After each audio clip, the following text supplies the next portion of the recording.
teman-teman pejuang TKA semuanya, masih semangat gak nih belajar TKA? Semoga masih ya.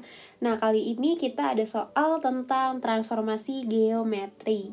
Mungkin soal-soal transformasi geometri ini kadang terlihatnya agak susah, agak rumit ngerjainnya, banyak rumusnya. Padahal ternyata nggak sesulit itu loh guys untuk mengerjakannya.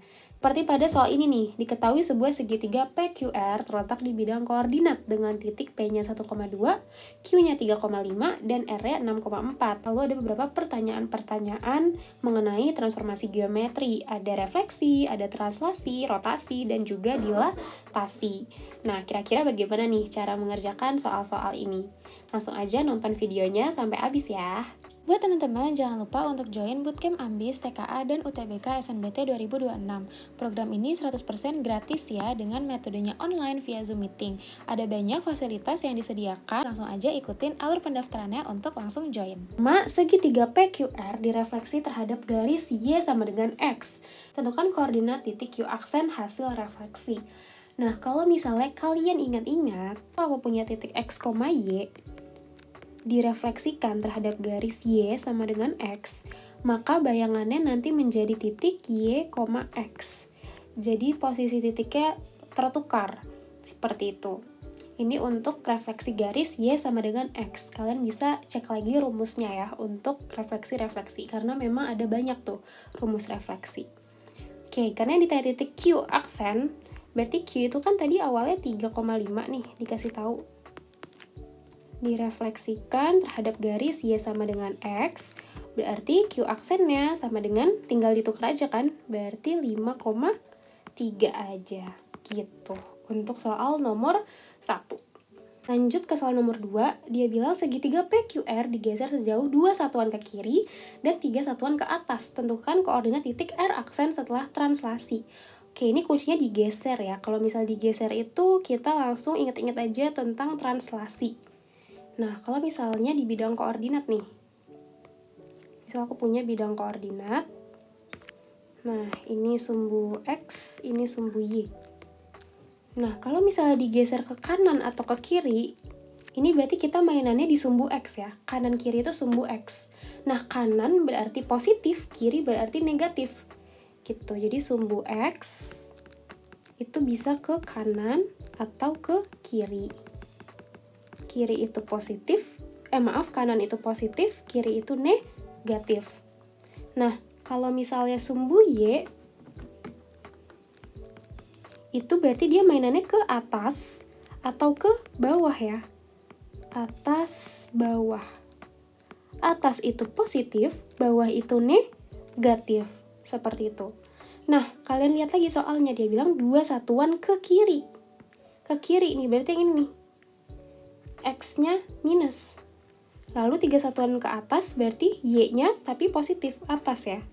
Berarti karena ditanyanya titik R aksen, R itu kan tadinya dia itu titik ini ya, 6,4. Berarti ditranslasi min 2 ya kan, karena dia ke kiri jadinya minus. Lalu karena dia ke atas jadinya plus 3. Nah, seperti itu. Berarti R aksennya tinggal 6 dikurang 2,4 ditambah 3. Jadi X-nya disamain aja sama yang X-nya, Y-nya disamain aja sama yang Y-nya. Berarti R aksennya sama dengan 4,7. Seperti itu. Untuk transformasi geometri jika titiknya itu digeser atau ditranslasi. Sebelumnya kita udah bahas soal tentang refleksi dan translasi ya, dicerminkan dan digeser. Nah, selanjutnya ini soal tentang rotasi atau diputar ya. Nah, pertanyaannya adalah segitiga PQR diputar 180 derajat terhadap titik 2,1. Tentukan koordinat titik P aksen setelah rotasi. Nah, untuk ini kita ini memerlukan sebuah rumus ya. Rumusnya ini include matrix kalau misalnya kalian ingat. Jadi, X aksen Y aksen atau titik bayangannya dikurang dengan titik acuannya, titik putarnya AB, ini sama dengan matriks cos theta, di sebelah sininya juga cos theta, di sebelah sininya sin theta, di sebelah sininya min sin theta. dikali dengan titik awalnya XY dikurangin A dikurangin B, titik acuannya. Seperti itu. Dalam hal ini AB-nya itu berarti adalah ini ya, 2,1. Gitu. Nah, gimana kalau misalnya diputar terhadap titik asal, titik pusat? Ya udah, berarti AB-nya 0,0. Disesuaikan aja ya. Oke, ini tinggal kita masukkan dulu.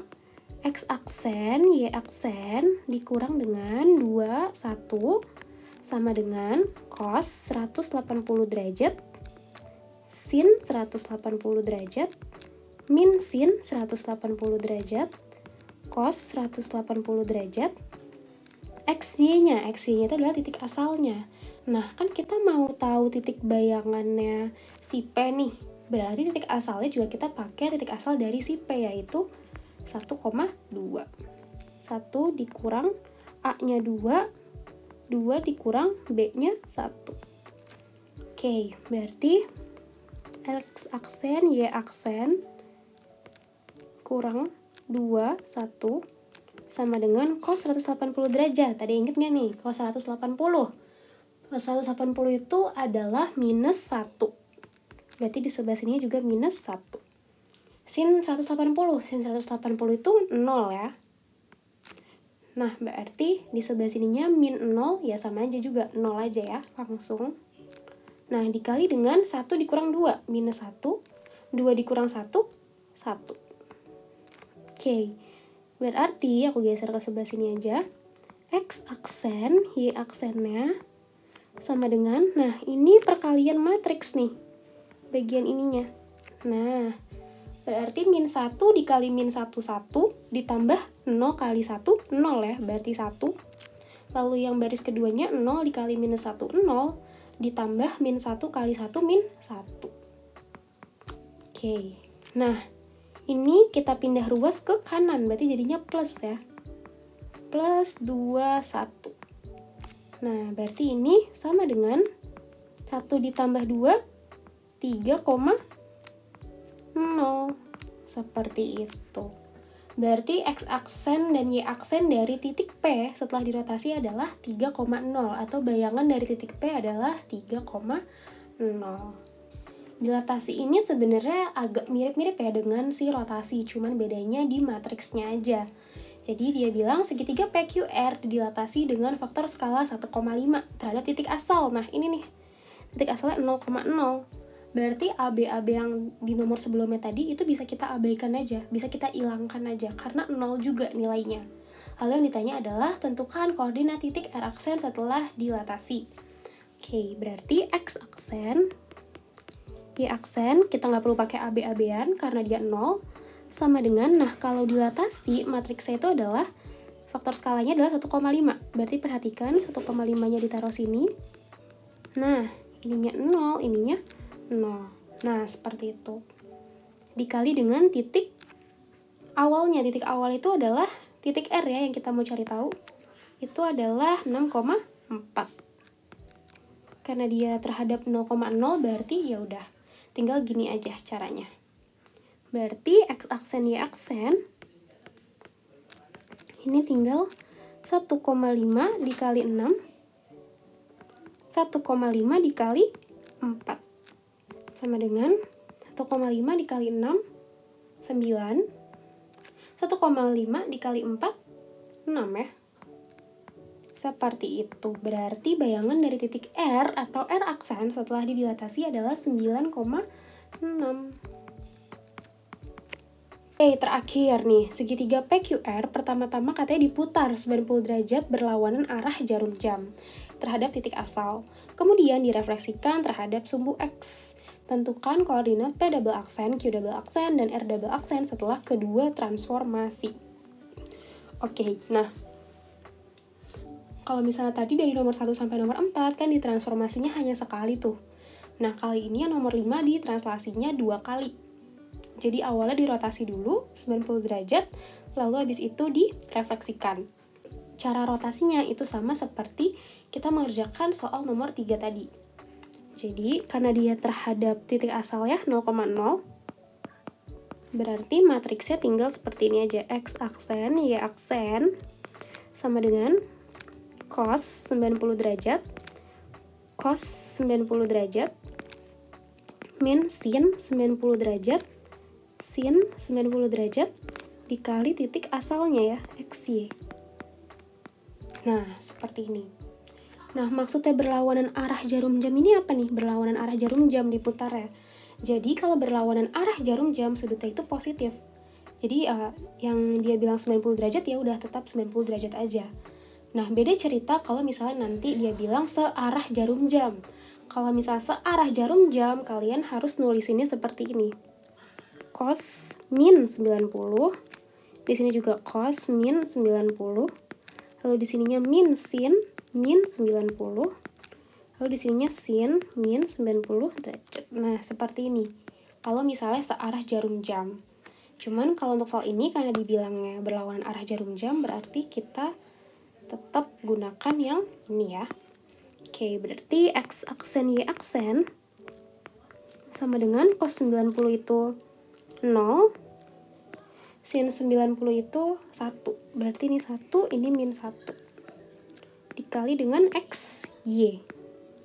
Ini kalau kalian kali, berarti min Y yang bawahnya 1 dikali X, X. Nah, X aksen, Y aksen.